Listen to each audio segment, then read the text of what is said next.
நீங்க குறிப்பிட்ட காலத்துல விஜயகாந்த் அவர்களுடைய படங்கள் மட்டும்தான் திரையிட்டு இருக்கீங்க. அப்போ வந்து ரஜினி சார் படம், கமல் சார் படமும் வரும்போது, விஜயகாந்த் அவர்கள் படமும் வந்துச்சுன்னா, அப்பயும் நீங்க விஜயகாந்த் அப்போ 2 ஸ்க்ரீன் இருக்குது. நாங்கள் யூஸ்வலி விஜயகாந்த் சார் படம் வந்து படம் போட்ட உடனே உட்லண்ட்ஸில் தான் போடுவோம். சப்போஸ் வேறு ஸ்டார் வந்து அவர் சிம்பிள் எனக்கு பரவாயில்லப்பா எந்த தியேட்டர்னாலும் பரவாயில்ல, மக்கள் வருவாங்கன்னு சொல்லிட்டு அந்த பெருந்தன்மையிலே அவர் வந்து சின்ன தியேட்டர் போட்டால் கூட எந்த பிரச்சனையும் இல்லை. ஓ ஓ பெருந்தன்மை விட்டு கொடுத்துருவார். அவருக்கு வந்து இந்த ஈகோ கிளாஷு, என் தியேட்டரில் பெரிய ஏன் உங்க சின்ன ஸ்கிரீன்ல ஏன் என் படத்தை ஏன் போட்டிங்க அந்த மாதிரியெல்லாம் கேட்க மாட்டார். ஓ இன்ஃபேக்ட் அவரோட சொந்த படம் கேப்டன் சினி கிரியேஷன்ஸில் நிறைய ப்ரொடக்ஷன்ஸ் பண்ணியிருக்காரு. அவர் படம் போடும்போதே நம்மக்கிட்ட அந்த மாதிரி எல்லாம் கேட்கறது இல்லை. சரி, படம் மக்கள் வரணும், ஜனங்க பார்க்கணும். ஸோ அந்த ஈகோ கிளாஷே அவர் கிடையாது. சப்போஸ் வந்து அவர் படம் நல்லா ஓடிட்டு இருக்கும்போது பெரிய தியேட்டரில் போடணுன்னு இப்போ நிறைய பேருக்கு ஆசை இருக்குது. எனக்கு ஏன் பெரிய ஸ்க்ரீன் கொடுக்கல, சின்ன ஸ்க்ரீன் தான் கொடுத்தீங்கன்னு. என்ன சார் போடலாமா? வேணாப்பா இதிலே இருக்கட்டும், என்ன இப்போன்னுவார். ஸோ அவ்வளோ சார் எனக்கு ரொம்ப ஆச்சரியமா என்ன இருக்குன்னா, இந்த இப்போ நீங்கள் இதை சொன்னதுனால சொல்கிறேன், எப்போதுமே இந்த பணக்காசு மேலே ஒரு பற்று இல்லாத ஒரு ஆளாகவே அவரை நான் பார்க்குறேன். அது எவ்வளோ தூரம் உண்மை சார்? சார் 2000 அவர் லீடர் ஆஃப் அப்போசிஷனை எலெக்ட் ஆனார் 2011 நினைக்கிறேன்.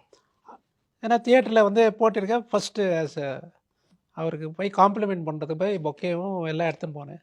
அதெல்லாம் வச்சுட்டு சாப்பிட்டீங்களான்னு கேட்டார்.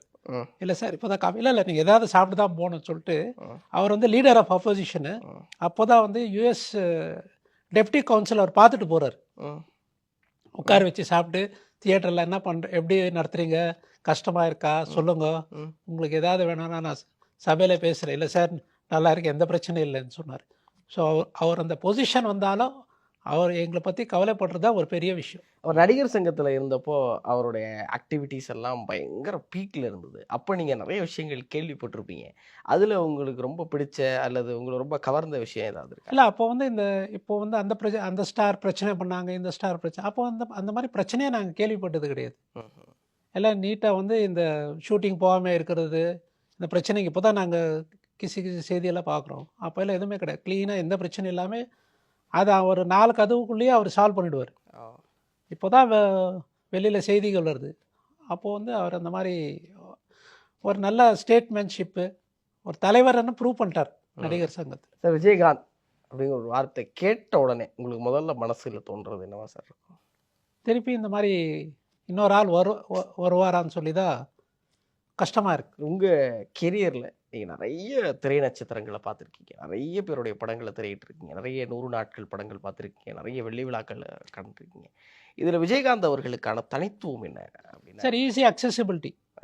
அவர்கிட்ட ஏதாவது போய் சொல்லணுன்னா, சார் அடுத்த நாள் சாரை பார்க்கணுன்னா இமீடியட்டாக அடுத்த நாள் அப்பாயின்மெண்ட் கொடுத்துருவார். எங்கள் பிரச்சனைகள்லாம் சொல்லுவோம். சொல்லிட்டு சரிங்க நான் பேசுகிறேன்னு சொல்லிட்டு அவர் சட்டசபையிலையும் பேசியிருக்கார். 2006 சிஎம் கலைஞர் இருந்தார். அப்போ வந்து இந்த டேக்ஸ் எல்லாம் பக்கத்து மாநிலத்தில் கர்நாடகாவில் டேக்ஸ் ஃப்ரீ எல்லாம் இருந்தது. கன்னடா படத்துக்கு டேக்ஸ் ஃப்ரீ, தமிழ் படத்துக்கு அப்போது டேக்ஸ் இருந்தது. அப்போ நாங்கள் எல்லாம் போய்